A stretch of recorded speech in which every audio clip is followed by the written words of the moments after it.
Hello दोस्तों, आज हम लोग बीपीएससी पूर्वालोकन का 2025 का जो घटना चक्र आया था, इसमें 70वीं बीपीएससी तक का क्वेश्चन दिया हुआ है।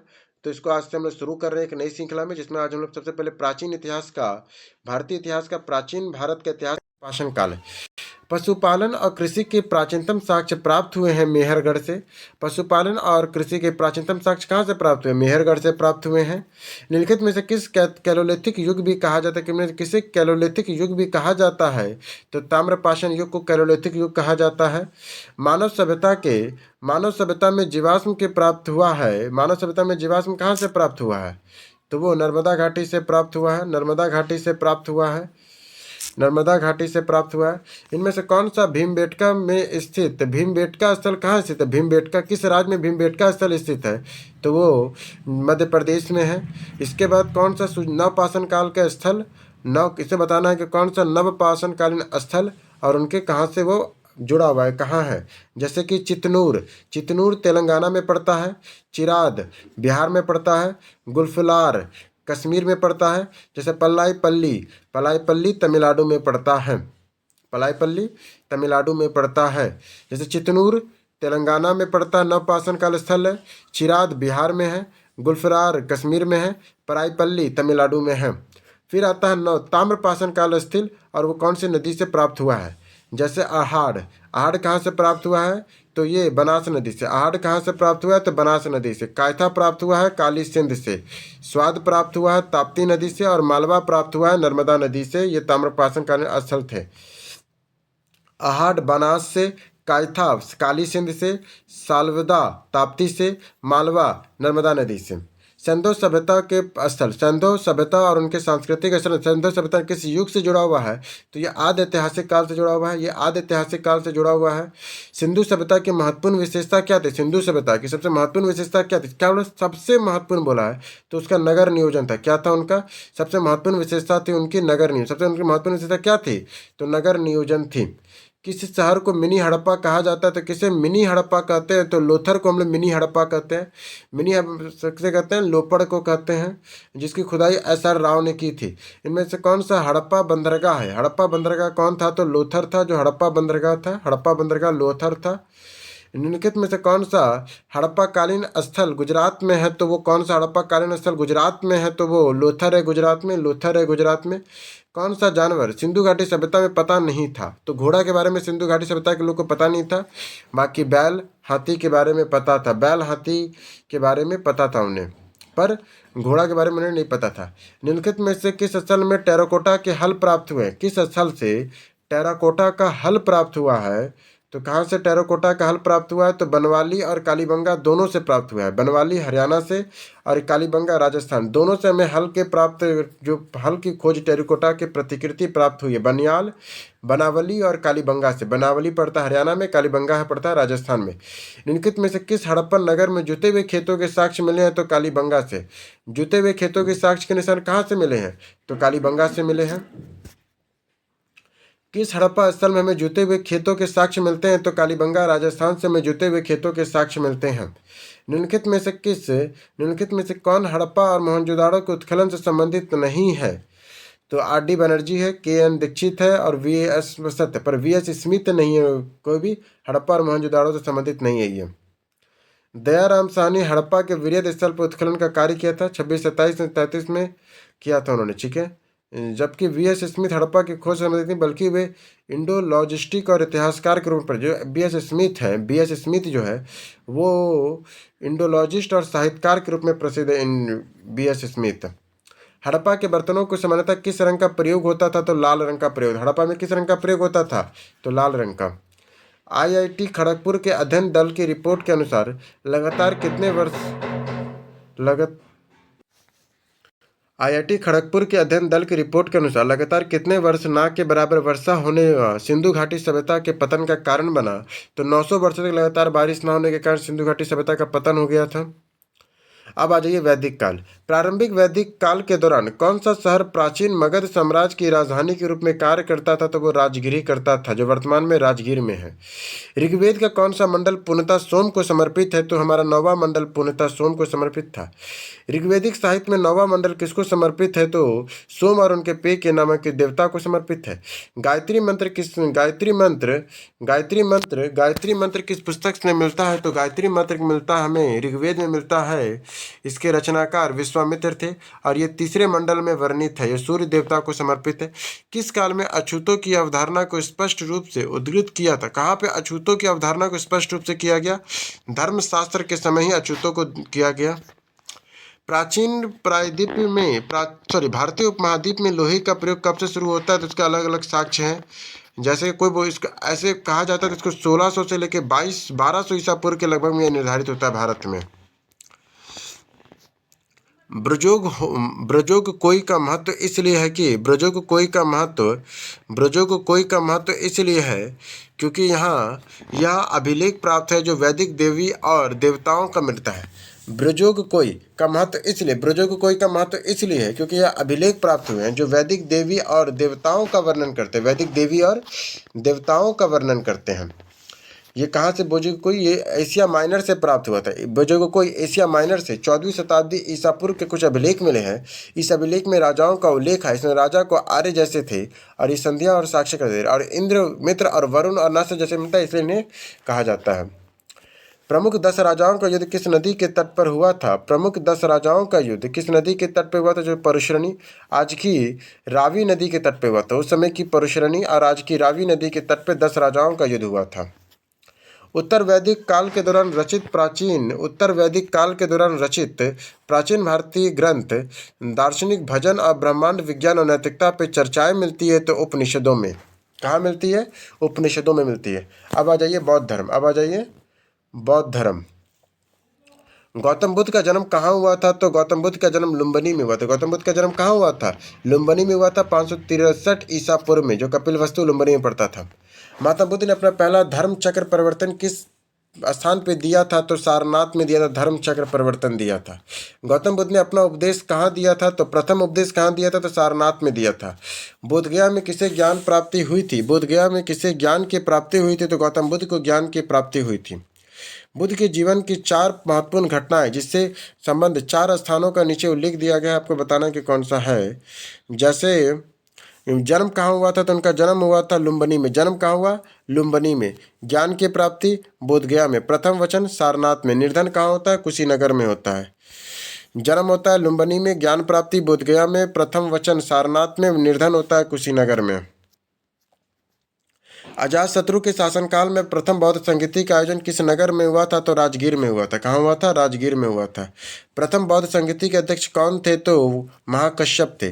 प्रथम बौद्ध संगीति के अध्यक्ष कौन थे? तो महाकश्यप थे। प्रथम बौद्ध महासभा का कहाँ आयोजित हुआ था? तो प्रथम बौद्ध महासभा कहाँ आयोजित हुआ था? तो राजगीर में हुआ था। प्रथम बौद्ध महासभा कहाँ आयोजित हुआ था? राजगीर में हुआ था। भगवान बुद्ध के महापरिनिर्वाण के बाद पहली बौद्ध संगीति हुई थी राजगीर में। परिनिर्वाण के बाद कहाँ पहली बौद्ध संगति हुई? राजगीर में।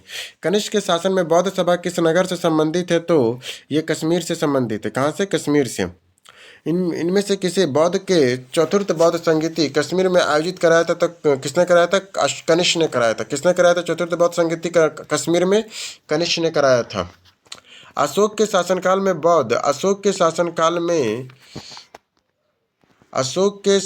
में बौद्ध सभा किस नगर में आयोजित की जाती थी? तो पाटलिपुत्र में की गई थी अशोक के समय में।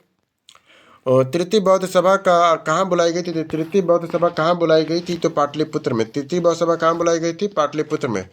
गौतम बुद्ध को महापरिनिर्वाण कहाँ मिला था? तो महापरिनिर्वाण कहाँ मिला था?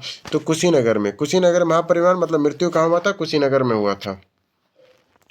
त्रिपिटक किस धार्मिक पुस्तक है? तो त्रिपिटक किसकी धार्मिक पुस्तक है? तो बौद्ध की है।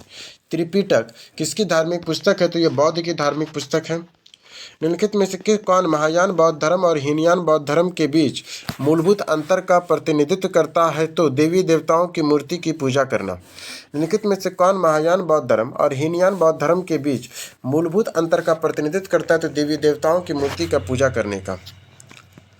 बोधगया में बोधि वृक्ष अपने वंश की किस पीढ़ी का है? तो ऐसे कहा जाता है ये पांचवी या छठी पीढ़ी की, इसमें कुछ शक है। चीनी यात्री हेनसनांग की भारत यात्रा कब हुआ था? तो 515 से लेकर 520 ईसा पूर्व के आसपास हुआ था। बोधगया में महाबोधि मंदिर बनाया गया है गौतम बुद्ध की ज्ञान प्राप्ति के लिए। बोधगया में जो महाबोधि मंदिर बनाया गया है वो क्या है? तो गौतम बुद्ध की ज्ञान प्राप्ति जहाँ हुआ था। गौतम बुद्ध को एक देवता का स्थान किस राजा के युग में दिया गया था? तो देवता का स्थान उन्हें कब मिला था? गौतम बुद्ध को कनिष्क के शान में मिला था। वे शिक्षक जिन्होंने बौद्ध के महाभिष्कर्मण के बाद सबसे पहले ज्ञान प्राप्त किया था वे थे आलम कालम और रुद्रक रामपुत्र। वे शिक्षक जिन्होंने बौद्ध के महाभिष्कर्मण के बाद सबसे पहले ज्ञान प्राप्त किया वो प्रयास किया था वे थे आलम कालम और रुद्रक रामपुत्र से। भारतीय कला में स्तूप, चैत्य और विहार का निर्माण निम्नलिखित में किससे संबंधित है? तो बौद्ध धर्म से है। भारतीय कला में स्तूप, चैत्य और विहार का निर्माण किससे संबंधित है? तो बौद्ध धर्म से संबंधित है। निम्नलिखित में से कौन सी बौद्ध धर्म के और जैन धर्म के समान नहीं है? तो आत्मदमन नहीं है, बाकी अहिंसा दोनों बताता है। वेदों के प्रति उदासीनता दोनों का था और रीति रिवाजों को अस्वीकृत दोनों ने किया था। नालंदा विश्वविद्यालय में ज्ञान का महान केंद्र कौन सा है? तो बौद्ध धर्म का था। नालंदा विश्वविद्यालय जो था किसका महान केंद्र था? तो बौद्ध धर्म का महान केंद्र था नालंदा विश्वविद्यालय। बुद्ध के प्राचीनतम प्रति किस शैली से प्राप्त होता है? तो बुद्ध की जो प्राचीनतम शैली है वो किससे प्राप्त होता है? तो कुषाण काल में गंधार मथुरा कली शैली में हुआ और बौद्ध के बोधितत्व के बहुसंख्य मूर्तियां बनी। वी.एस. अग्रवाल के मत सबसे पहले मथुरा में ही बुद्ध की मूर्तियों का निर्माण हुआ था। तो प्राचीनतम किससे मान सकते हैं? अगर मानना है अगर बौद्ध, मथुरा और गंधार दोनों आंसर होगा, फिर भी अगर एक इसका तो आंसर कट जाएगा, पर अभी मथुरा मानेंगे। वी.एस. अग्रवाल के अनुसार मथुरा है और कोई विद्वान के लोग गंधार भी मानते हैं। विश्व का सबसे ऊंचा कहा जाने वाला विश्व शांति स्तूप बिहार में कहाँ है? तो ये राजगीर में। कहाँ है? तो राजगीर में 400 मीटर की ऊंचाई पर है ये। बोधगया में महाबोधि मंदिर बनाया गया है जहाँ गौतम बुद्ध को ज्ञान की प्राप्ति हुई थी। कहाँ? जहाँ गौतम बुद्ध को ज्ञान की प्राप्ति हुई थी। अब जैन धर्म, महावीर स्वामी का जन्म कहाँ हुआ था? तो कुंडलग्राम में हुआ था। कुंडलग्राम जो वैशाली में पड़ता है। महावीर स्वामी का जन्म कहाँ हुआ था? कुंडलग्राम या कुंडलपुर जिसे कहते हैं, जो वैशाली के निकट है ये।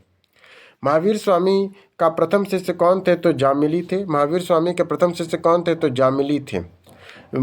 इसके बाद जैन धर्म के प्रवर्तक महावीर जी का मोक्ष स्थल कहाँ है? तो उन्हें पावापुरी में मोक्ष मिला था। महावीर जी के मृत्यु निम्नलिखित में किस नगर में हुई थी? तो पावापुरी में हुई थी। पावापुरी में हुआ था। बराबर की गुफाओं का प्रयोग किसके आश्रय गृह के रूप में करते हैं? तो आजीविकों का करते हैं। बराबर की गुफाओं का जो प्रयोग है किसके आश्रय गृह के रूप में करते हैं? आजीविकों का करते हैं। निम्नलिखित में किसने सबसे पूर्णकालिक जैन ग्रंथ कहते हैं? तो 14 पर्व को। सबसे पूर्णकालिक जैन ग्रंथ किसे कहते हैं? 14 पर्व को सबसे पूर्णकालिक जैन ग्रंथ कहते हैं, 14 पर्व को। त्रिरत्न और 3 रत्न जैसे सटीक ज्ञान, सच्ची आस्था और सटीक क्रिया किससे संबंधित है? तो ये जैन धर्म से संबंधित है। निम्नलिखित में से कौन बौद्ध धर्म और जैन धर्म के समान नहीं है? तो वह आत्मदमन नहीं है, बाकी अहिंसा, वेदों के प्रति उदासीनता और रीति रिवाजों की अस्वीकृति है बौद्ध धर्म का। आजीवक संप्रदाय के संस्थापक कौन है? तो आजीवक संप्रदाय के संस्थापक मखली गोसाल है। पाटलिपुत्र में बुलाई गई प्रथम जैन संगति के अध्यक्ष कौन थे? तो वो स्थलभुद्र थे। देखो, प्रथम जो बौद्ध संगति जैन संगति बुलाई गई थी उसके अध्यक्ष कौन थे? तो स्थलभुद्र थे। निम्नलिखित राजाओं में से किसने जैन धर्म के प्रति भारी झुकाव था? तो खारवेल का जैन धर्म के प्रति भारी झुकाव था। किसका जैन धर्म के प्रति भारी झुकाव किसका था? तो खारवेल का भारी झुकाव था। वह स्थान जहाँ महावीर को पूर्ण आध्यात्मिक ज्ञान केवल प्राप्त हुआ था तो वो था तुम्हारा जंबिका ग्राम। वह स्थान जहाँ महावीर को पूर्ण आध्यात्मिक ज्ञान केवल प्राप्त हुआ था वह जुम्बिका ग्राम है। अब शैव और भागवत धर्म। भागवत धर्म का प्राय किसकी देन अत्यधिक थी? तो गुप्तों की। भागवत संप्रदाय किसके बढ़ा? तो गुप्तों के द्वारा बढ़ा। नरमपंथी सिद्धों और योगिकों के भक्ति योग को किससे लोकप्रिय बनाया? तो उत्तर भारत ने। नरमपंथी सिद्धों और योगियों ने भक्ति धर्म को किसके क्षेत्र में लोकप्रिय बनाया था? तो नरमपंथी और सिद्धों और योगियों ने उत्तर भारत में इसे बनाया था। फिर आता 6ठी शताब्दी ईसा पूर्व की राजनीतिक दशा। पाटलिपुत्र के संस्थापक कौन है? तो इसे पाटलिपुत्र के संस्थापक अजातशत्रु के गंगा और सोन नदी के संगम पर पाटलिपुत्र का एक किला बनाया था। उदयनीन ने इसे मगध साम्राज्य की राजधानी बनाया। तो हम ऐसे मान सकते हैं, तो उदयनीन को मान सकते हैं, पर ऐसे कहेगा पाटलिपुत्र के संस्थापक कौन है? तो उदयनीन होना चाहिए, पर यहाँ काट दिया है। अजातशत्रु ने गंगा और सोन के संगम पर एक पाटलिपुत्र के एक किला बनाया था। इसे उदयनीन के मगध साम्राज्य का प्रसारित किया। इसका उत्तर ए माना था, जो एक त्रुटिपूर्ण है। पाटलिपुत्र के किस शासक ने सर्वप्रथम यानी अपनी राजधानी बनाया? तो पाटलिपुत्र किसने अपनी राजधानी बनाया था? तो उदयनीन ने बनाया था। किसने बनाया था? उदयनीन ने बनाया था। किस शासक ने अपनी राजधानी पाटलिपुत्र में स्थानांतरित किया था? तो उदयनीन ने किया था। निम्नलिखित में से किस राजा ने पाटलिपुत्र बसाया था? तो अजातशत्रु ने बसाया था। बसाया था अजातशत्रु ने, और राजधानी बनाया था उदयनीन ने। किस शासक द्वारा सर्वप्रथम पाटलिपुत्र की राजधानी के रूप में चयन किया गया था? तो उदयनीन द्वारा। प्राचीन काल में गंगा के दक्षिण क्षेत्र को मगध कहा जाता था। गंगा के दक्षिण क्षेत्र को मगध कहा जाता था, इसमें कोई नहीं है। गंगा के दक्षिण क्षेत्र को क्या कहते थे? मगध के नाम से जाना जाता था। प्रथम मगध साम्राज्य उत्कर्ष किस शताब्दी में हुआ है? तो 6ठी शताब्दी ईसा पूर्व में हुआ। 6ठी शताब्दी में हुआ है। प्रथम मगध साम्राज्य का उत्कर्ष कब हुआ? ईसा पूर्व 6ठी शताब्दी में हुआ है। मगध की राजधानी राजगिरी की प्राकृतिक नाम क्या है? तो उसे क्या कहते हैं? तो हम लोग कहते हैं, उसे कहते हैं हम लोग राजगिरी। राजगीर का प्राकृतिक नाम क्या? तो राजगिरी है। राजगिरी राजाओं का घर। महाजनपद और जनपदों की राजधानी, जैसे कि मल की राजधानी क्या थी? तो मल की राजधानी कुशीनगर थी। मल की राजधानी थी कुशीनगर। मल की राजधानी कुशीनारा थी। मल की राजधानी कुशीनारा थी। अंग की राजधानी चंपा थी। गंधार की तक्षशिला थी। वस्त का कौशाम्बी था। वस्त का कौशाम्बी था। जैसे यहाँ देखिए ना, मल की राजधानी कुशीनारा है, अंग का चंपा है, गंधार का तक्षशिला है, वस्त का कौशाम्बी है। विश्व का पहला गणतंत्र वैशाली किसके द्वारा स्थापित किया गया है? तो लिच्छवियों के द्वारा। विश्व का पहला गणतंत्र वैशाली किसके द्वारा स्थापित किया गया है? तो लिच्छवियों द्वारा स्थापित किया गया है। ईसा के पूर्व 6ठी सदी विश्व में प्रथम गणतंत्र व्यवस्था कहाँ थी? तो वैशाली में थी। ईसा के पूर्व 6ठी सदी में विश्व का प्रथम गणतंत्र व्यवस्था कहाँ थी? तो वैशाली में थी। मगध की प्रारंभिक राजधानी कौन सी थी? तो मगध की प्रारंभिक राजधानी गिरिब्रिज या गिरिब्रिज थी। प्राचीन महाजनपद मगध की प्रथम राजधानी कौन सी थी? तो वो थी प्राचीन महाजनपद मगध की प्रथम राजधानी राजगिरी थी। प्रारंभिक वैदिक काल के दौरान कौन सा शहर प्राचीन मगध साम्राज्य की राजधानी के रूप में कार्य करता था? तो राजगिरी करता था। महावंश के अनुसार बिंबिसार किस आयु में सिंहासन पर बैठा था? तो 15 वर्ष पे। महावंश के अनुसार बिंबिसार किस आयु में सिंहासन पर बैठा? तो 15 वर्ष की आयु में सिंहासन पर बैठा उसने। अजातशत्रु किसका वंश का था? तो ये हर्यक वंश का था अजातशत्रु। अजातशत्रु कौन वंश का था? हर्यक वंश का था। अजातशत्रु के वंश का नाम क्या था? तो हर्यक वंश था। 16 महाजनपदों की सूची उपलब्ध है अंगुत्तर निकाय में। 16 महाजनपद की सूची किसमें है? तो अंगुत्तर निकाय में। कौन कौन 16 महाजनपद था? अंग, मगध, काशी, कौशल, वज्जी, मल्ल, चोदी, वस्त, केरू, पंचाल, मत्स्य, सूरसेन, अस्मक, अवंती, गंधार और कंबोज था। प्रघोत कहा जाता है। प्रघोत कहाँ का राजा था? तो यह अवंती का राजा था। प्रघोत कहाँ का राजा था? तो अवंती का राजा था। प्रघोत कहाँ का राजा था? तो अवंती का था। मगध शासक बिंबिसार का चित्कर्ष कौन था? तो जीवक था। मगध शासक बिंबिसार का चित्कर्ष कौन था? तो वो जीवक था। नंद वंश के पश्चात मगध पे किस वंश का शासन हुआ? तो मौर्यों का शासन हुआ। नंद वंश के बाद मौर्यों का हुआ। कलिंग नरेश खारवेल का संबंध किससे था? तो कलिंग नरेश खारवेल का संबंध किससे था? कलिंग के चंदेल राजवंश के संस्थापक महामेघवामन नामक व्यक्ति का अंत हुआ। इस वंश के नाम महावेग वंश ही पड़ा, और इस व्यक्ति के शादी से चली शासक खारवेल था। माने खारवेल किस वंश का था? तो महामेघवाहन वंश का था।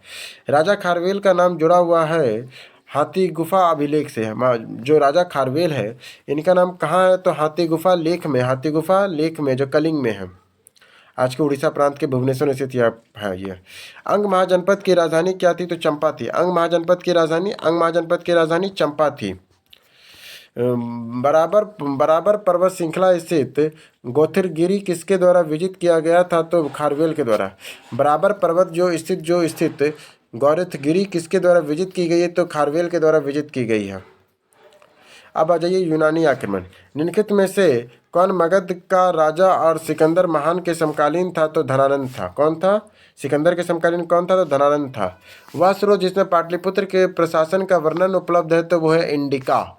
किसने है? तो इंडिका में है। हुन राजाओं के तोरणमल किस अलौकिक राजा द्वारा पराजित किया गया था? तो प्रकाश धर्मन के द्वारा। हून राजा तोरणमल किस अलौकिक राजा द्वारा पराजित हुआ था? तो प्रकाशवर्धन के द्वारा पराजित हुआ था। हून के राजा जो तोरणमल थे किस अलौकिक राजा द्वारा पराजित हुए? तो प्रकाशधर्मन के द्वारा। मौर्य साम्राज्य। सैडोकेटस से चंद्रगुप्त की पहचान किसने किया है? तो विलियम जोन्स ने किया था। सैडोकोटस से चंद्रगुप्त की पहचान किसने किया है? तो विलियम जोन्स ने किया है। भारत में पहले साम्राज्य की स्थापना किस शासक द्वारा की गई थी? तो चंद्रगुप्त मौर्य के द्वारा। भारत के पहले साम्राज्य की स्थापना किस शासक द्वारा की गई? तो चंद्रगुप्त मौर्य के द्वारा पहले साम्राज्य की स्थापना की गई थी। निम्नलिखित में से कौन मौर्य राजा दक्कन के विजय प्राप्त किया था? तो दक्कन में विजय किसने प्राप्त किया था? तो चंद्रगुप्त ने दक्कन में विजय प्राप्त किया था। जिसने ग्रंथों में चंद्रगुप्त मौर्य को विशिष्ट रूप से वर्णन किया है वो है विशाख दत्त। जिसके किसके ग्रंथ में चंद्रगुप्त मौर्य का विशिष्ट रूप से वर्णन है? तो वो है विशाख दत्त का है। कौटिल्य के पुस्तक अर्थशास्त्र किस विषय पर आधारित है? तो शासन। तो ये मेन था, ये था अर्थशास्त्र का शासन सिद्धांतों और अभ्यासों पर था। शासन कला के सिद्धांत और अभ्यास ये भी कह सकते थे। चाणक्य के द्वारा लिखित अर्थशास्त्र शासन के सिद्धांतों अभ्यास का पुस्तक था। शासन के सिद्धांत अभ्यास पुस्तक था। इसमें राज्य के लिए मंडल सिद्धांत जो विदेश नीति की व्याख्या करता था। इसके अलावा इसमें सप्तांग सिद्धांत था, माने स्वामी, अमात्य, जनपद, दुर्ग, कोष, दंड, मित्र की व्याख्या मिलती है। अर्थशास्त्र के तत्कालीन प्रशासन, कृषि, शिल्प, व्यापार व्यवस्था की विस्तृत जानकारी प्राप्त होती है। तो इसमें बहुत सारे आंसर हो सकते हैं, इसलिए इसमें कोई आंसर नहीं है। कौटिल्य के अर्थशास्त्र में किस पहलू पर प्रकाश डाला गया था? तो वो राजनीतिक नीतियों पर प्रकाश डाला गया था। किसमें डाला गया था? राजनीतिक नीतियों पर।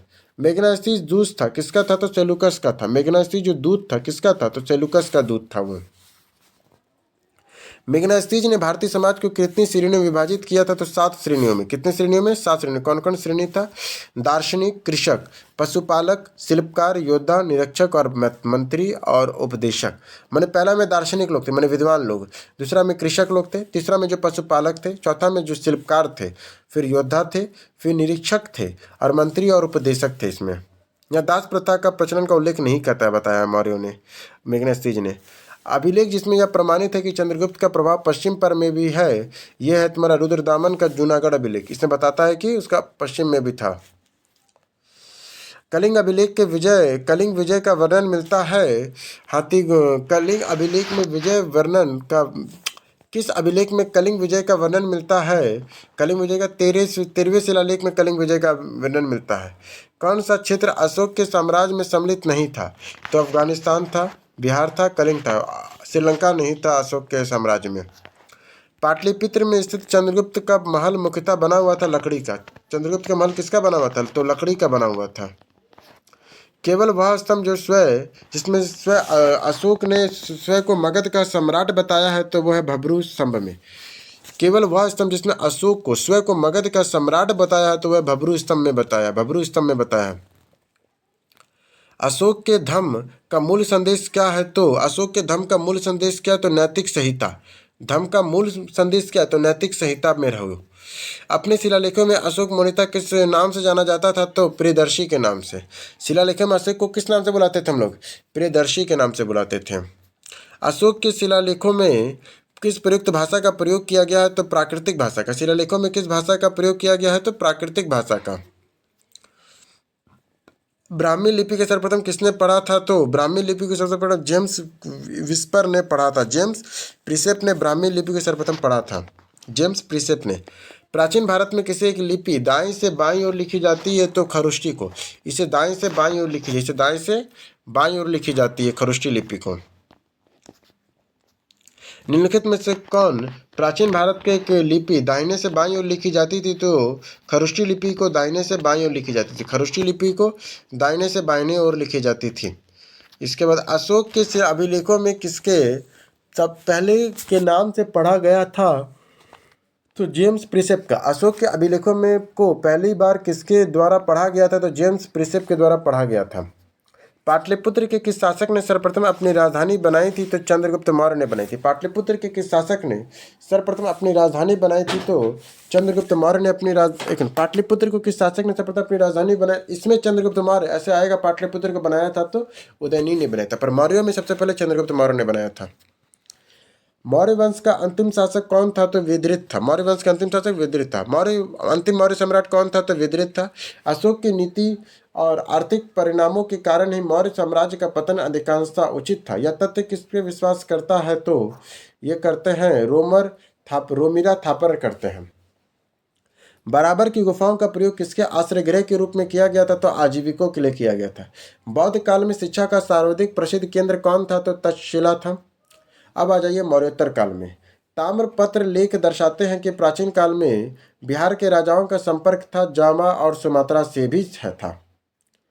स्वर्ण भूमि व राज्य कौन था जिसने नालंदा के एक बौद्ध विहार की स्थापना की और उसके रख रखाव हेतु अपने दूत द्वारा देवपाल से 5 गांव दान में दिए जाने की प्रार्थना किया? तो बालपुत्र देव ने। क्या बोलता है? स्वर्ण भूमि का वह राजा कौन था जिसने नालंदा में एक बौद्ध विहार की स्थापना की और उसके रखरखाव हेतु अपने दूत द्वारा देवपाल से 5 गांव दान देने के लिए प्रार्थना किया? तो वो थे बालपुत्र देव थे। किस अभिलेख में रुद्रदामन प्रथम को विभिन्न उपलब्धियों में वर्णित करता है? तो जूनागढ़ में। किस अभिलेख में रुद्रदामन प्रथम की विभिन्न उपलब्धियों का वर्णित है? तो ये जूनागढ़ में है। दूसरी शताब्दी के आसपास रचित संस्कृत के शिलालेखों के अनुसार सुदर्शन झील एक कृत्रिम जलाशय की मरम्मत किसने किया है? तो रुद्रदामन ने किया है। निम्नलिखित में से किसने सर्वप्रथम व्यापक पैमाने पर स्वर्ण मुद्रा का प्रचलन किया है? तो विम कॉन्फ्यूशियस ने किया है। सुग वंश के किस शासक ने सुग वंश के बाद किस वंश के भारत में राजा किया था? तो कण्व ने किया था। गुप्तोत्तर और गुप्त युग। किस गुप्त शासक ने अपने बड़े भाई की हत्या कर सत्ता प्राप्त किया था? तो चंद्रगुप्त द्वितीय ने। चंद्रगुप्त द्वितीय ने अपने बड़े भाई की हत्या की और उसका शासन को कर लिया। रामगुप्त की उसने हत्या कर दिया था।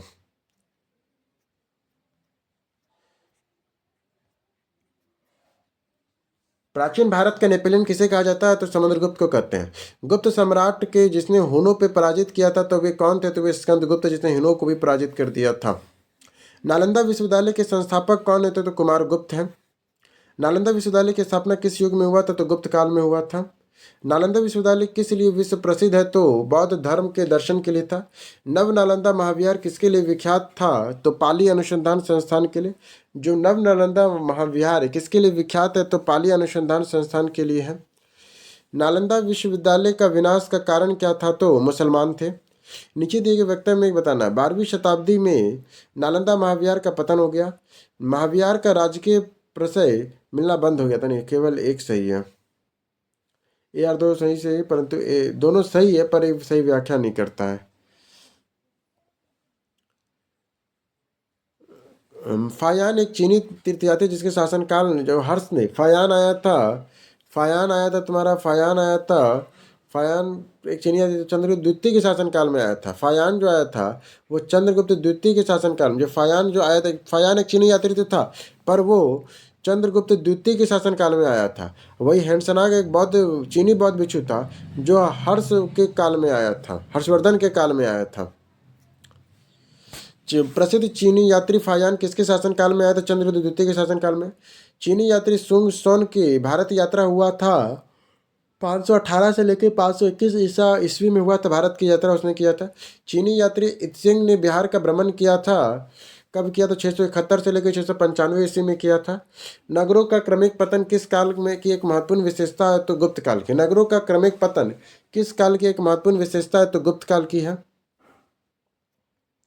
निम्नलिखित में से कौन सा बंदरगाह गुप्त काल में उत्तर भारतीय व्यापार के लिए उपयोग किया जाता है? तो उत्तर भारत के व्यापार के लिए किस ताम्रलिप्ति नामक एक प्रमुख गुप्त काल के बंगाल में एक ताम्रलिप्ति। कौन सा गुप्त काल के उत्तर भारत में व्यापार का उपयोग कर ताम्रलिप्ति।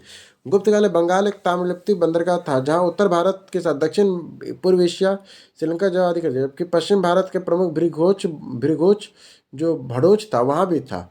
ओ मैंने यहाँ पे दो का आंसर आ गया। कौन सा बोलता? गुप्त काल में उत्तर भारत में व्यापार करने के लिए कौन था? ताम्रलिप्ति भी था और भड़ोच भी था। तो भड़ोच भी था जिसे भृग कच्छप कहते थे, पश्चिमी व्यापार करने के लिए था।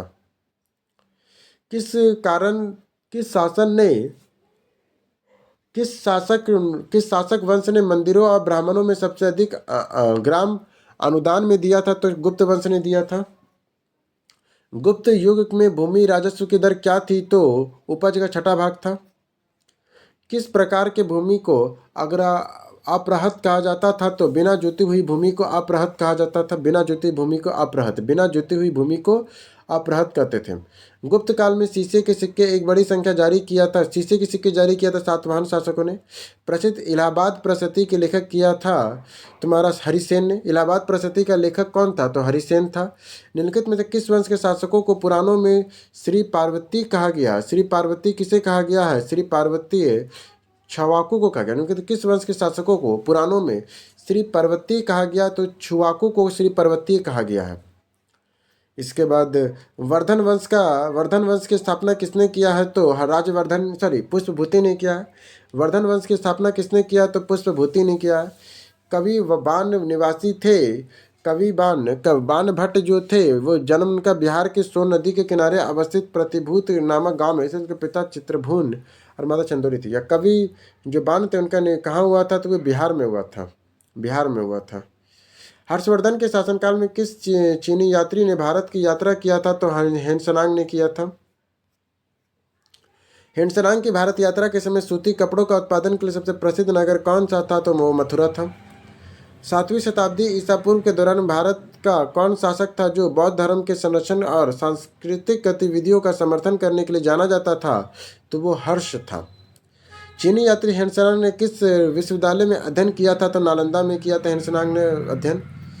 फिर आता है गुप्त वाकाटक युग और तात्विक तर्क में बहस का ध्यान केंद्रित करते हुए भारतीय दर्शन के लिए महत्वपूर्ण स्कूल का विकास हुआ था। तो वो हुआ था वैश्विक का। प्राचीन भारतीय स्थापत्य कला करेंगे। खजुराहो मंदिरों के स्थापत्य के निर्माण का सहयोगी कौन था? तो चंदेल थे। चंदेल थे। कला की गांधार शैली क्या निम्न समय में फली फूली थी? तो कुषाणों के समय में। कला की गांधार शैली निम्न में से किस में फली फूली? तो कुषाणों के समय फली थी। झांसी के पास देवगढ़ का मंदिर और इलाहाबाद प्रयागराज के पास गढ़वा मंदिर की बनी मूर्ति किस काल में महत्वपूर्ण अवशेष है? तो गुप्त काल में है। बोधितत्व पद्मनी की पेंटिंग स्थित है अजंता में। बोधितत्व पद्मनी की पेंटिंग कहाँ स्थित है? तो अजंता में है। निम्नलिखित अभिलेखों में किसमें विधवा दहन का उदाहरण उल्लेखित है? विधवा दहन का उदाहरण कहाँ पर है? तो भानुगुप्त के एलन स्तंभ अभिलेख में। सबसे पहले हमें यहीं से पता चलता है ये विधवा का सती का सबसे पहले यहीं से मिलेगा। क्वेश्चन क्या है? विधवा दहन मतलब सती प्रथा का पहला उदाहरण कहाँ मिलता है? तो ये भानुगुप्त के एलन अभिलेख से मिलता है। ये खजुराहो मंदिर स्थापत्य का निर्माण में सहयोगी थे चंदेल थे।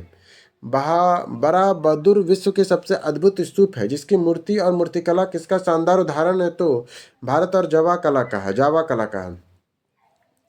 चीनी स्रोतों के अनुसार श्रीलंका के शासक मेघवर्मन ने गया में बौद्ध विहार बनाने की अनुमति के लिए किस गुप्त राजा से मिशनरी भेजा था? तो समुद्रगुप्त के पास भेजा था।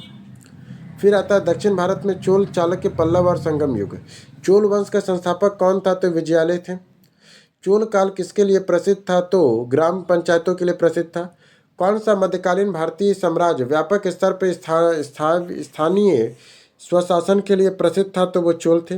कैलाशनाथ मंदिर किस चोल राजा ने बनाया था? तो कैलाशनाथ मंदिर बनाया था पल्लव के तमिलनाडु ने बनवाया था कैलाशनाथ मंदिर जो कांचीपुरम में है तमिलनाडु। इस मंदिर का निर्माण पल्लव शासकों द्वारा कराया गया था। कौन सा मंदिर कांचीपुरम में स्थित है? तो वो एका अम्बेश्वर राव मंदिर है। इनमें से कौन सा मंदिर है जो कांचीपुरम में स्थित है? एका अम्बेश्वर राव मंदिर है। तंजावुर के वृद्धेश्वर मंदिर का निर्माण किस राजा द्वारा कराया गया है? तो राजराजा प्रथम द्वारा।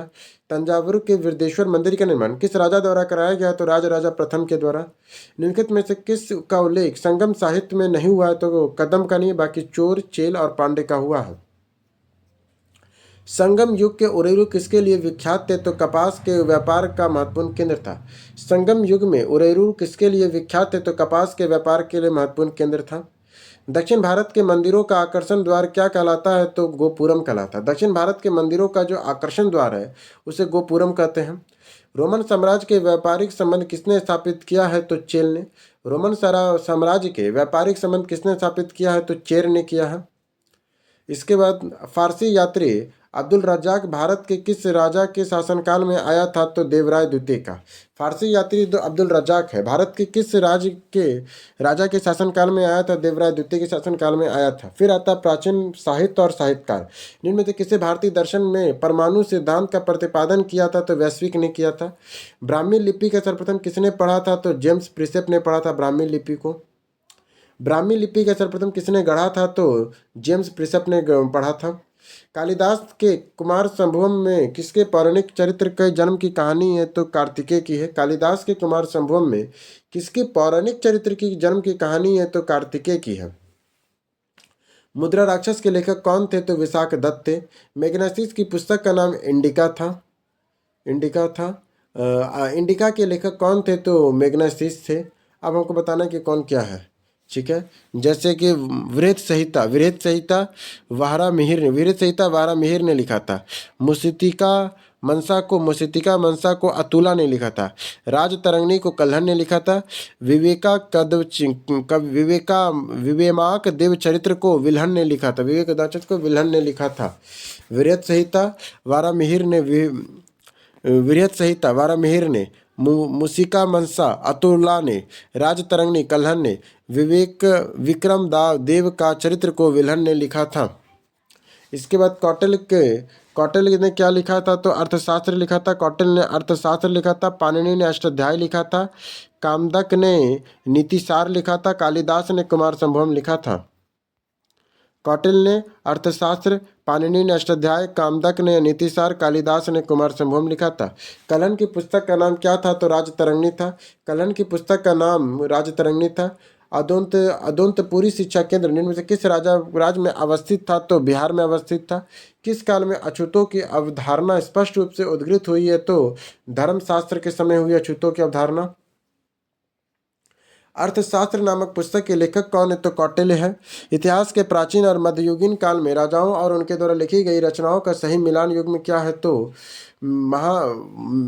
कौन सा सही है? तो महेंद्र वर्मन मता विली प्रसा प्रभा है। जैसे मता विला प्रसावरा महेंद्र वर्मन प्रथम का है। आमुक्त मालदेय कृष्णदेवराय का है। समराग सूत्रधार राजा भोज का है, परमार वंश का। और माल सोलस का है, तो सोमेश्वर तृतीय का है। पेरिएटर ऑफ एरिथियन सी किसने लिखा है? तो पेरिएटन ऑफ एरिथियन सी किसने लिखा है? तो ग्रीक रोमन पेरिपस ने लिखा है। इनमें से किसने पहली बार यह व्याख्या की है कि पृथ्वी के अपनी धुरी पर घूमने के कारण प्रतिदिन सूर्य और सूर्यास्त होता है? तो ये आर्यभट्ट ने सबसे पहले बताया था। आर्यभट्ट ने। इनमें से कौन गुप्त काल के औषधि के क्षेत्र में अपने कार्यों के लिए जाने जाते हैं? तो औषधि के लिए कौन जानते थे? सुश्रुत को जाने जाते थे। सुश्रुत को हम लोग शल्य क्रिया के जनक के रूप में जानते हैं। औषधि की बात नहीं पता, पहले सुश्रुत को किसे जानते थे? तो हम लोग इसे जानते थे शल्य क्रिया के जनक कहा जाता है इन्हें, ठीक है। शल्य क्रिया के जनक कहा जाता है। इसके बाद औषधि के क्षेत्र में गुप्त काल औषधि को किसी एक का नाम कार्य नहीं किया था, यद्यपि लोग उत्तर को ये माना है, ऐसे माना सुश्रुत है, पर यह उत्तर गलत, क्योंकि एक को नहीं माना जाता है। इनमें से कौन गुप्त काल के औषधि के क्षेत्र में कार्य करने के लिए जाने जाते हैं? तो इसमें भी किसी को नहीं जाता औषधि के लिए। उत्तर ए माना है, सुश्रुत को माना है। कवि बान निवासी थे पाटलिपुत्र के। जो कवि बान थे वो कहाँ के निवासी थे? तो पाटलिपुत्र के थे। पृथ्वीराज राशों के लेखक कौन है? तो चंद्रबरदाई है। पृथ्वीराज राशों के लेखक कौन है? तो चंद्रबरदाई है। पृथ्वीराज राशों नामक पुस्तक लिखी गई है चंद्रबरदाई के द्वारा। स्वप्न वासदस्ता के लेखक कौन है? तो भाष है। स्वप्न दास्ता के लेखक कौन है? तो भाष है। कुमार संभवम महाकाव्य के कवि कौन है? तो कालिदास है। कृताजन्य पुस्तक को लिखा है भवरी ने। कृताजन्य पुस्तक को किसने लिखा है? भवरी ने लिखा है। वह स्रोत का नाम बताया जो प्राचीन भारत के व्यापारिक मार्ग का पर मौन है? तो मिलिंद पानो है।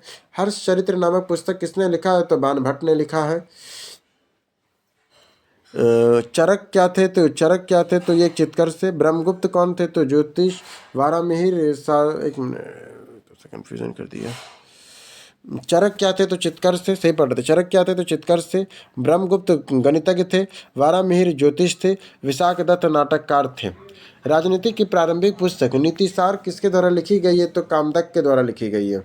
अब आ जाइए पूर्व मध्यकाल। कर्नाट वंश के संस्थापक कौन थे? तो नान्यदेव थे कर्नाट वंश के संस्थापक, नान्यदेव थे। कर्नाट वंश के अंतिम शासक कौन थे? तो कर्नाट वंश के अंतिम शासक हरि सिंह थे। कर्नाट वंश के अंतिम शासक कौन थे? तो हरि सिंह थे। बिहार के विक्रमशिला विश्वविद्यालय के संबंध में कथनों पर विचार कीजिए। ठीक है, कौन सा गलत है तो कौन कौन सही है? तो बौद्ध धर्म के वज्रयान संप्रदाय यहाँ फला फूला था, सही बात है। बौद्ध धर्म का जो वज्रयान संप्रदाय यहाँ फला फूला था विक्रमशिला विश्वविद्यालय में, यह खगोल और विज्ञान, तर्कशास्त्र, कानून, व्याकरण और दर्शन जैसे विषय यहाँ पढ़ाए जाते थे। पहला क्या, यह बिहार के वर्तमान बांका जिले में, नहीं विक्रमशिला जो है ये अगर वर्तमान में भागलपुर जिले में पड़ता है। जो विक्रमशिला विश्वविद्यालय है ये वर्तमान में बिहार के भागलपुर जिले में पड़ता है। इसकी स्थापना पाल वंश के राजा गोपाल नहीं, इसके इसमें वज्रयान से गोपाल पाल वंश के शासक धर्मपाल ने की थी। इसकी स्थापना की, देखिए अगर सिंपल वर्ड में कहा जाए तो बिहार के वर्तमान में जो बिहार का विक्रमशिला विश्वविद्यालय है ये बिहार के भी वर्तमान में भागलपुर जिले में पड़ता है। ठीक है, इसकी स्थापना पाल वंश के गोपाल ने की थी, ना तो राजा गोपाल ने, धर्मपाल ने की थी। और यहाँ बौद्ध धर्म के वज्रयान का संप्रदाय फला फूला था, बौद्ध धर्म के वज्रयान संप्रदाय का। यहाँ खगोल विज्ञान, तर्कशास्त्र, कानून, व्याकरण, दर्शन जैसे विषय को यहाँ पढ़ाया गया था। विक्रमशिला विक्रमशिला नामक प्राचीन विश्वविद्यालय की स्थापना बंगाल के किस शासक ने किया था? तो धर्मपाल ने किया था। विक्रमशिला विश्वविद्यालय किसके द्वारा स्थापित किया गया है? तो ये किया गया, किसके द्वारा स्थापित किया गया? धर्मपाल के द्वारा किया गया है। इसके बाद विक्रमशिला शिक्षा केंद्र के संस्थापक कौन है? तो धर्मपाल है। मैथिली भाषा के विकास में किसके शासनकाल के दौरान हुआ है? तो कर्नाट राजवंश के शासनकाल में हुआ है। अदोन्तपुरी शिक्षा केंद्र के निम्न में से किस राज्य में अवस्थित है? तो बिहार में। अदोन्तपुरी शिक्षा केंद्र निम्न में से किस राज्य में अवस्थित है? तो बिहार में है। कश्मीर का अकबर के नाम से प्रसिद्ध सुल्तान कौन है? तो सुल्तान जुलन अल बदूनी है। कश्मीर के अकबर के नाम से प्रसिद्ध सुल्तान कौन है? तो सुल्तान जुनैल अल बदूनी है। अब आ जाइए मध्यकालीन भारत का इतिहास। सबसे पहले भारत में मुसलमान आक्रमण। बिहार के प्रथम मुस्लिम विजेता कौन थे? तो बख्तियार खिलजी था। बिहार में बख्तियार खिलजी के हमले का पहला विवरण प्राप्त हुआ है तबकाते नासिरी में। बिहार में जो बख्तियार खिलजी का पहला आक्रमण का विवरण कहाँ मिलता है? तबकाते नासिरी में मिलता है। नालंदा बिहार का विध्वंस किया था बख्तियार खिलजी ने। बिहार में तुर्क सत्ता का वास्तविक संस्थापक कौन था? तो इब्न बख्तियार खिलजी था। भारत में मोहम्मद गौरी ने किसको प्रथम आता प्रदान किया था? तो कुतुबुद्दीन ऐबक को। भारत में मोहम्मद गौरी ने किसको प्रथम आता प्रदान किया था? कुतुबुद्दीन ऐबक को किया था। मोहम्मद गौरी गुजरात के चालुक्यों द्वारा कब पराजित हुआ था? तो 1178 में। अब आ जाइए दिल्ली सल्तनत का गुलाम वंश का प्रथम शासक कौन था? तो कुतुबुद्दीन ऐबक था। कुतुबुद्दीन ऐबक की राजधानी क्या थी? तो लाहौर थी। मुस्लिम शासक जिसका साम्राज्य दर उल इस्लाम का एक भाग माना जाता है वो है इल्तुतमिश था। इल्तुतमिश ने बिहार में अपना प्रथम सूबेदार नियुक्त किया था मलिक जानी को। राजस्व के उसके सिद्धांत प्रतिष्ठा, शक्ति, न्याय के सिद्धांतों पर आधारित था। बलबन के बारे में शब्द किसने कहा है? तो जियाउद्दीन बर्नी ने। क्या कहा था? राजस्व के सिद्धांत की प्रतिष्ठा, शक्ति और न्याय के सिद्धांत किसके थे? तो बलबन का था। ये कहा है जियाउद्दीन बर्नी ने। वह प्रथम मुस्लिम शासक कौन था जिसके शासन का सिद्धांत थ्योरी ऑफ किंगशिप के राजाओं के ईश्वरीय अधिकार सिद्धांत थ्योरी ऑफ डिवाइन राइट के शासन का समान का प्रतिनिधित्व किया है? तो बलबन द्वारा। किस दिल्ली सुल्तान ने रक्त और लौह नीति को अपनाया था? तो बलबन ने अपनाया था। लौह और रक्त नीति को किसने अपनाया था? बलबन ने अपनाया था। तुगलक खान ने किसके शासनकाल के दौरान विद्रोह किया था? तो बलबन ने किया था। तुगलक खान ने किसके शासनकाल के दौरान विद्रोह किया था? तो बलबन ने किया था। इल्तुतमिश से किसने फारसी त्यौहार नवरोज की शुरुआत किया था? तो बलबन ने नवरोज की शुरुआत किया था। खिलजी वंश का प्रथम शासक कौन था? तो जिलाउद्दीन खिलजी था।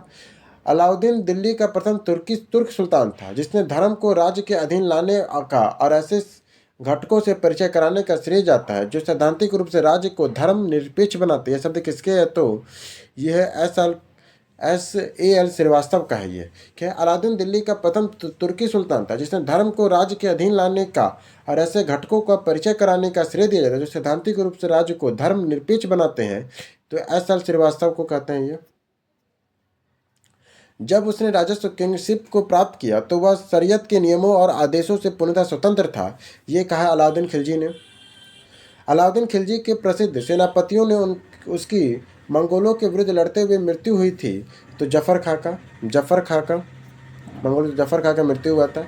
रानी पद्मिनी का नाम अलाउद्दीन के चित्तौड़ विजय से जोड़ा जाता है। उसके पति का नाम था राणा रतन सिंह। अलाउद्दीन खिलजी के आक्रमण के समय देवगिरी का शासक कौन था? तो रामचंद्र देव थे। अलाउद्दीन खिलजी के समय देवगिरी का शासक कौन था? तो रामचंद्र देव था। किस सुल्तान के काल में खालसा भूमि अधिक पैमाने पर विकसित हुआ था? अलाउद्दीन खिलजी के समय खालसा भूमि अधिक विकसित हुआ था। किस सुल्तान ने जमीन की फसल की नपाई का आधा राजस्व के रूप में दावा किया था? तो अलाउद्दीन खिलजी ने किया था। अलाउद्दीन खिलजी द्वारा राज समुद्र के विजय के लिए किसे नियुक्त किया गया था? तो मलिक काफूर को नियुक्त किया गया था। निम्नलिखित में से किस सुल्तान ने निजामुद्दीन औलिया के भेंट करने से इनकार कर दिया था? तो किससे किया था? तो अलाउद्दीन खिलजी से भेंट करने से निम्नलिखित में से किस सुल्तान से निजामुद्दीन औलिया ने भेंट करने से इनकार कर दिया? तो अलाउद्दीन खिलजी से। अलाउद्दीन खिलजी के आक्रमण के समय चित्तौड़ का शासक कौन था? तो राणा रतन सिंह थे।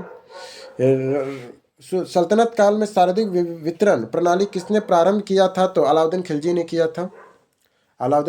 किया था। अब आ जाइए तुगलक वंश। निम्नलिखित में से किस तुगलक ने बेरोजगारों को रोजगार दिलवाया था? तो फिरोज तुगलक ने दिलवाया था। किस सुल्तान के दरबार में सबसे अधिक गुलाम थे? तो फिरोज तुगलक के समय गुलाम थे।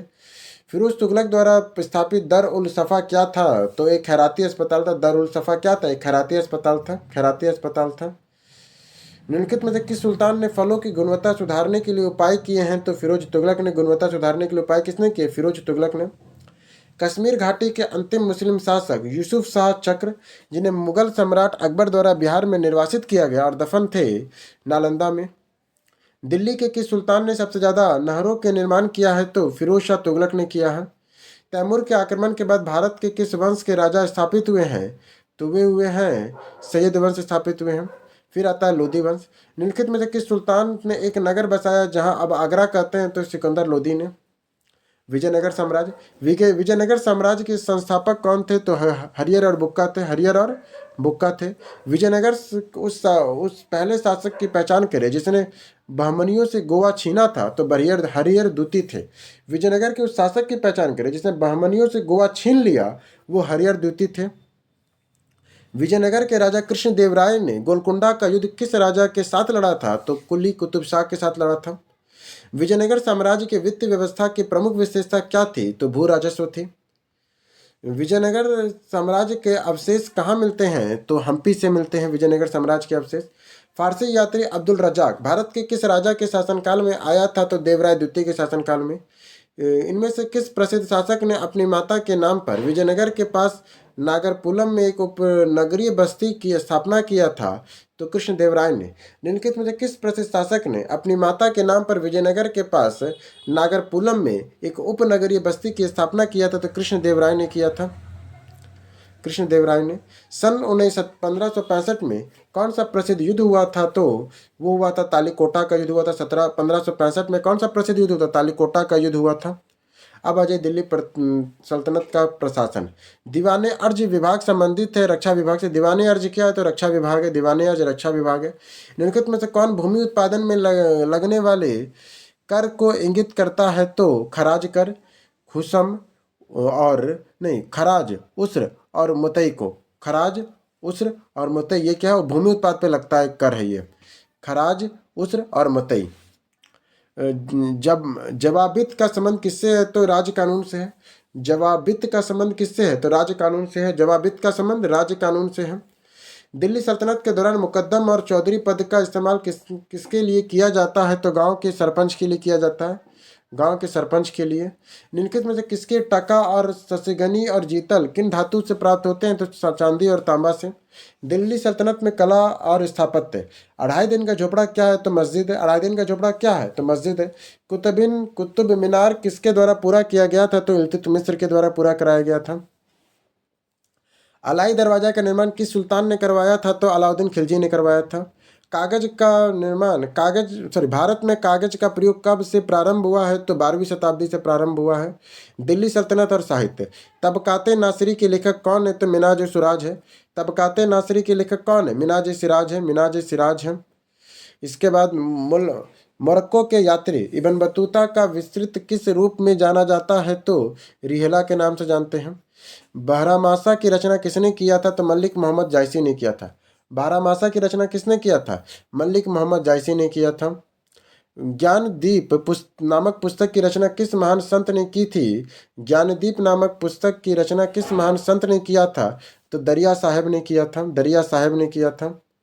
बिहार उन बख्तियार खिलजी के नाम से हमले का पहला विवरण प्राप्त हुआ है? तबकाते नासिरी में। दिल्ली सल्तनत की विधि। इनमें से किसने खलीफा को शक्ति का विरोध किया था? किसने खलीफा की शक्ति का विरोध किया था? तो खलीफा की शक्ति का विरोध किसने किया था? इल्तुतमिश ने खलीफा की शक्ति को इल्तुतमिश ने खलीफा से मान्यता प्राप्त जरूर किया था।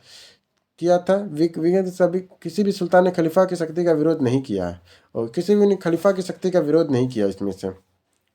सल्तनत काल में सिक्के, टका, ससीगनी और जीतल किस धातुओं से थे? तो वे चांदी और तांबा के थे, चांदी और तांबा के थे।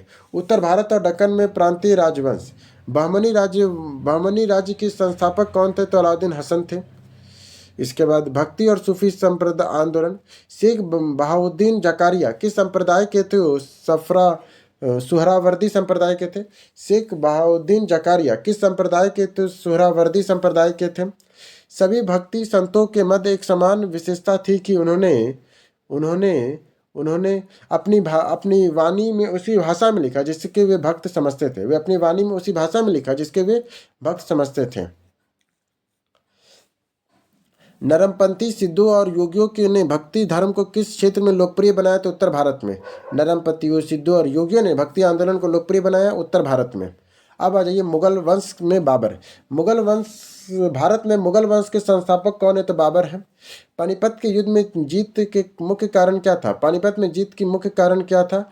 तो वो था उनकी बाबर का मुख्य था उसकी सैन्य कुशलता, उसका मुख्य कारण था। निम्नलिखित कथनों पर विचार करना है।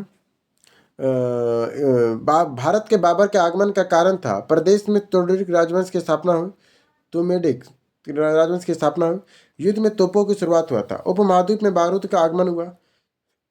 नहीं, 14वीं-15वीं शताब्दी में भारत में सैन्य उद्देश्य से बारूद का उपयोग होने लगा था और तोपखाने में भी इसका प्रारंभ पे जाना। हाँ, बारूद का उपयोग नहीं हुआ, बंदूक बोल सकता है पर बारूद का उपयोग नहीं हुआ था। क्षेत्र में वास्तुकला, मेहराब और गुंबद का परिचय हुआ नहीं, ये भी पहले हो चुका था।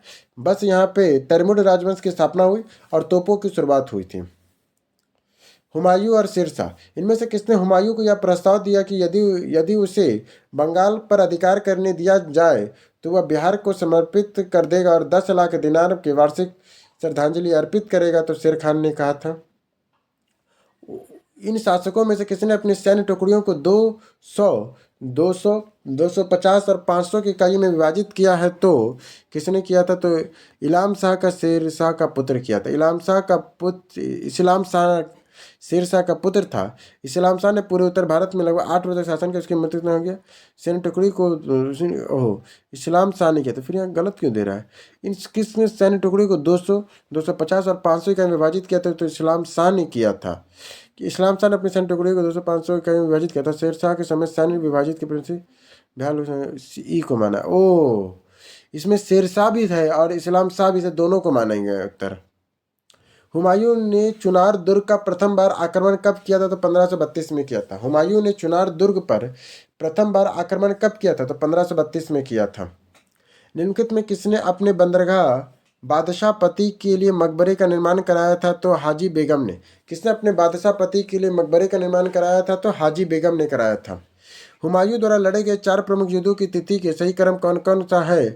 तो देवरा का युद्ध, चौसा का युद्ध, कन्नौज का युद्ध, सरहिंद का युद्ध। ठीक है, देवरा, चौसा, कन्नौज, सरहिंद। 1532 में इन्होंने देवरा का युद्ध लड़ा। 1539 में इन्होंने चौसा का युद्ध लड़ा और 1539 के बाद कन्नौज का युद्ध 1555 में सरहिंद का युद्ध और देवरा का युद्ध 1532 में, चौसा 1539 में, कन्नौज 1540 में और सरहिंद 1555 में लड़ा था इन्होंने। किस सुल्तान ने पहले हजरत आला की उपाधि अपनाई और बाद में सुल्तान की? तो वे थे तुम्हारा शेरशाह सूरी। किसने हजरत आला की उपाधि अपनाई और बाद में सुल्तान की? तो वे शेरशाह सूरी थे। शेरशाह का मकबरा कहाँ स्थित है? तो सासाराम में है। शेरशाह का मकबरा कहाँ स्थित है? तो सासाराम में है। 26 जून 1539 में शेरशाह और हुमायूं के बीच युद्ध कहाँ लड़ा गया था? तो चौसा में लड़ा गया था। चौसा में लड़ा गया था। अकबर भारत के एकीकरण के बाद वह मध्य पूर्व व पश्चिमी एशिया को एक करना चाहता था, जो विश्व साम्राज्य की स्थापना के लिए एक महत्वपूर्ण कदम था। आर पी त्रिपाठी ने मुगलकालीन भारत के किस सम्राट के बारे में ये लिखा है? तो ये अकबर के बारे में लिखा है। फतेहपुर सीकरी स्थित प्रसिद्ध बुलंद दरवाजा जामा मस्जिद किसके प्रवेश द्वार के लिए बनता है? तो दक्षिण के लिए बना था ये। हल्दी घाटी के युद्ध में महाराणा प्रताप की कौन सी सेना के सेनापति कौन थे? तो हकीम खान थे। हकीम खान थे। निम्नलिखित में से किस मुस्लिम शासक ने तीर्थयात्रा कर समाप्त कर दिया था? तो अकबर ने तीर्थयात्रा कर को समाप्त कर दिया था। अकबर ने बंगाल, बिहार और मुगल साम्राज्य में मिलाया था। तो 1576 में मिलाया था। 1576 में। जब्ती प्रणाली किसकी उपज थी? तो अकबर की थी। जब्ती प्रणाली किसकी थी? जब्ती प्रणाली अकबर की। भूरजत प्रणाली थी, जब्ती प्रणाली अकबर की थी। यह कथन किसका है? अकबर के शासन में इनमें इलाहाबाद की 40 संयुक्त मंजिल के निर्माण में 5,000 से 20,000 लोगों ने 40 साल तक काम किया। ये है कहना विलियम पिच का कहना है। दीन इलाही किसके द्वारा प्रारंभ की गई थी? तो अकबर के द्वारा। दीन इलाही किसके द्वारा प्रारंभ की गई? अकबर के द्वारा प्रारंभ की गई थी। इंग्लैंड के रानी एलिजाबेथ प्रथम का समकालीन भारतीय राजा कौन था? तो अकबर था। अब आ जाइए जहांगीर। किस मुगल शासक के समय सर थॉमस रो भारत आया था? तो जहांगीर के समय आया था। किसने निम्नलिखित अंग्रेजों में किसने जहांगीर खान की उपाधि से सम्मानित किया जाता है? तो हॉकिंस को किया जाता है। हॉकिंस को किया जाता है। अहमदुल्ला का मकबरा आगरा में किसने बनवाया था? तो नूरजहां ने बनवाया था। पचिनकारी पिटोडोरा निम्न में से किससे संबंधित है? तो दीवारों के अर्धकीमती पत्थर जोड़कर फूलों की नक्काशी करना। प्राचीनकारी जिसे पिटोडोरा के नाम से किससे संबंधित है? तो दीवारों के अर्धकीमती पत्थर को जोड़कर फूलों की नक्काशी करना। अब आज शाहजहां। भारत में दिल्ली किले का निर्माण किसने कराया था? दिल्ली किले का निर्माण शाहजहां ने कराया था। दिल्ली के लाल किले का निर्माण। किस इतिहासकार ने शाहजहां के शासनकाल को मुगल काल का स्वर्ण युग कहा है? तो L.A. श्रीवास्तव ने कहा था। L.A. श्रीवास्तव ने कहा था स्वर्णकाल। ईरान के शाह और मुगल शासकों के बीच झगड़े की जड़ क्या थी? तो कांधार थी। क्या थी? कांधार थी। अब आ जाइए औरंगजेब। औरंगजेब द्वारा चलाए गए जिहाद का अर्थ क्या था? दारुल इस्लाम। दारुल इस्लाम था। सर्वप्रथम किस मुगल शासक ने ब्रिटिश के विरुद्ध संघर्ष किया था? तो औरंगजेब ने किया था ब्रिटिश के विरुद्ध संघर्ष। मुगलीय प्रशासन। मध्यकाल में बटाई का अर्थ क्या होता था? तो लगान निर्धारण का तरीका बटाई था। बटाई शब्द यूज होता था। बटाई यूज होता था। दो अरसपा और सिंह अरसपा प्रथा किसने शुरू किया था? तो जहांगीर ने किया था। दो अरसपा और सिंह अरसपा प्रथा किसने शुरू किया था? तो जहांगीर ने शुरू किया था। मुगल प्रशासन में मुक्तसिब था लोक आचरण का अधिकारी। लोक आचरण का अधिकारी था। मुगल प्रशासन में मददे मास क्या इंगित करता था? तो विद्वानों को दी जाने वाली राजस्व मुक्त अनुदत्त भूमि को कहा जाता था। मुगल प्रशासन में मुख्य काजी कौन होता था? तो मुख्य न्यायाधीश होता था। मध्यकालीन भारत में मनसबदारी व्यवस्था क्यों लागू की गई थी? सैनिकों की सुगमता से भर्ती हेतु। मुगलकालीन संगीत चित्रकारी के लिए कारखाने बनवाए थे। तो जहांगीर ने हुमायूं ने बनवाए थे। किस मुगल शासक ने चित्रकारी के लिए कारखाने बनवाए थे? तो हुमायूं ने चित्रकारी के लिए कारखाने बनवाए थे। दस्ते अमीर हज्जा चित्रांकन किसके द्वारा किया गया है? किसका? दस्ताने ए अमीम हज्जा। दस्ताने अमीम हज्जा अकबर ने अनेक ग्रंथों में चित्रित करवाया था। इसमें सर्वप्रथम दस्ताने अमीर हज्जा था। दस्ताने अमीर हज्जा था। ये हुमायूं के काल का चरित्र होना आरंभ हुआ और अकबर के शासनकाल में पूर्ण हुआ था। ओहो। बदरनी और नवराज के अनुसार ये इसे पूरा करने 15 वर्ष लगे थे। पहले मीर सैयद अली बाद में अब्दुल सराद के देखरेख में यह 50 चित्रकारों ने इसे तैयार किया था। बाप, इसमें करीब 1400 चित्र है और यह ग्रंथ फारसी नायक अमीर हज्जा मोहम्मद साहब के चाचा वीरतापूर्ण कारनामों का उल्लेख किया गया है। यूरोपीय चित्रकारी का प्रवेश किसके दरबार में हुआ था? तो अकबर के दरबार में यूरोपीय चित्रकारी का प्रवेश हुआ। ठीक है। इसके बाद दस्तक दसवंत और बसावन प्रसिद्ध चित्रकार मुगल सम्राट के राज दरबारी थे तो अकबर के। दसवंत और बसावन प्रसिद्ध चित्रकार मुगल सम्राट के दरबारी किसके थे तो अकबर के थे। मुगल चित्रकार किसके नेतृत्व में अपने शीर्ष बिंदु पे थी तो जहांगीर के समय थी। जहांगीर के समय थी। मुगल कालीन साहित्य हुमायूंनामा की रचना किसने किया है तो गुलबदन बेगम ने किया है। तबकाते अकबरी जिसमें कभी कभी अब्दुल फजल के अकबरनामा से अधिक विश्वसनीय माना जाता है, किसके द्वारा लिखा गया था तो ये लिखा गया था निजामुद्दीन अहमद के द्वारा। आईने ए अकबरी किसके द्वारा लिखा गया है तो आईने अकबरी अब्दुल फजल के द्वारा लिखा गया है। फुतह आलमगिरी किसके द्वारा लिखा गया तो ईश्वरदास नागर के द्वारा। फुतहात आलमगिरी किसके द्वारा लिखा गया है ईश्वरदास नागर के द्वारा लिखा गया है। तुजके बाबरी किस भाषा में लिखा गया तो तुर्की भाषा में लिखा गया है। मुगल काल में विविध निम्नलिखित में से किस युद्ध में मुख्य विरोधियों का सही उल्लेख नहीं है तो हल्दी घाटी का युद्ध महाराणा प्रताप और अकबर के बीच हुआ था। हल्दी घाटी का युद्ध, ये दूसरा हल्दी घाटी का युद्ध कहाँ हुआ था महाराणा प्रताप और अकबर के बीच हुआ था। पानीपत का प्रथम युद्ध अकबर बाबर और इब्राहिम लोदी के मध्य हुआ था। पानीपत का प्रथम युद्ध बाबर और इब्राहिम लोदी के मध्य में। पानीपत का द्वितीय युद्ध टीपू सुल्तान और मराठाओं के मध्य हुआ था। पानीपत का द्वितीय युद्ध टीपू सुल्तान और मराठाओं के मध्य नहीं, पानीपत का द्वितीय युद्ध हुआ था। द्वितीय युद्ध बोल रहा है ना, तो यह अकबर और हिमू के बीच हुआ था। अकबर और हिमू के बीच हुआ था पानीपत का द्वितीय युद्ध। फिर आता है कश्मीर का अकबर के नाम से कौन प्रसिद्ध है तो सुल्तान जुनैन अबरदीनी। कश्मीर का अकबर के नाम से कौन प्रसिद्ध है सुल्तान जुनैन अबिदीनी प्रसिद्ध है। निम्नलिखित में से किस बंदरगाह को मुगल काल के दौरान बबुल मक्का का द्वार कहा जाता था तो सूरत को कहते थे। सिख संप्रदाय पटना में सिख गुरु का जन्म कहाँ, पटना में किस सिख गुरु का जन्म हुआ था तो गुरु गोविंद सिंह का हुआ था। किसका हुआ था गुरु गोविंद सिंह का जन्म पटना में हुआ था, गुरु गोविंद सिंह का। इसके बाद मराठा और राज्य और संघ शिवाजी की राजधानी कहाँ थी तो रायगढ़ थी। शिवाजी की राजधानी रायगढ़ थी। अष्टप्रधान मंत्रिपरिषद किसके राज्य से संबंधित सहायता करता था तो ये शिवाजी का सहायता करता था। अष्टप्रधान करता था। इसमें पेशवा राजा का मंत्री होता था। अमात्य या मजूमदार वित्त मंत्री, अमात्य और मजूमदार वित्त और राजस्व मंत्री थे। वकिया नवीस राजाओं के दैनिक कार्यों और दरबार के प्रतिदिन के कार्यवाही का वितरण रखता था। वकिया नवीस। सचिव या असुनव राजकीय पत्र व्यवहार करता था। सचिव या सुरवीरीस। सुमंत या दबीर विदेश मंत्री था। सेनापति और सर नौबत सेना के भर्ती संगठन और रसद का प्रबंधन। पंडित राव विद्वानों के धार्मिक कार्यों के लिए अनुदान और दायित्व निभाता था। न्यायाधीश मुख्य न्यायाधीश था। अष्टप्रधान का गठन किसने किया था तो शिवाजी ने किया था। अष्टप्रधान में मंत्रिपरिषद थी मराठा प्रशासन की। सरजामी प्रथा किससे संबंधित थी तो मराठा के भू राजस्व प्रथा से। अब आ जाओ मुगल साम्राज्य का विघटन। मयूर सिंहासन में बैठने वाले अंतिम मुगल सम्राट कौन थे तो मोहम्मद शाह थे। निम्नलिखित में से किस मुगल बादशाह को वजीर गाजीउद्दीन ने दिल्ली में दाखिल नहीं होने दिया था?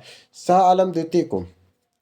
अली गौहर का बिहार अभियान किस वर्ष समाप्त हुआ था तो 1769 में। अली गौहर का बिहार अभियान कब समाप्त हुआ? 1759 में समाप्त हुआ था। मुगल बादशाह बहादुर शाह जफर के बारे में कहा जाता है कि उन्होंने साम्राज्य की सीमा बल्कि नहीं, बहादुर शाह जफर के बारे में नहीं, मुगल शासक शाह आलम द्वितीय के बारे में कहा जाता था कि उन्हें दिल्ली या पालम तक है। ये गलत है, मैंने बहादुर शाह जफर का कोई शासन था ही नहीं, दिल्ली से पालम तक है, दिल्ली से पालम तक है। ठीक है, यहाँ हमारा मध्यकालीन खत्म होता है। हम लोग जल्दी मिलेंगे उत्तर आधुनिक भारत। तब तक के लिए धन्यवाद।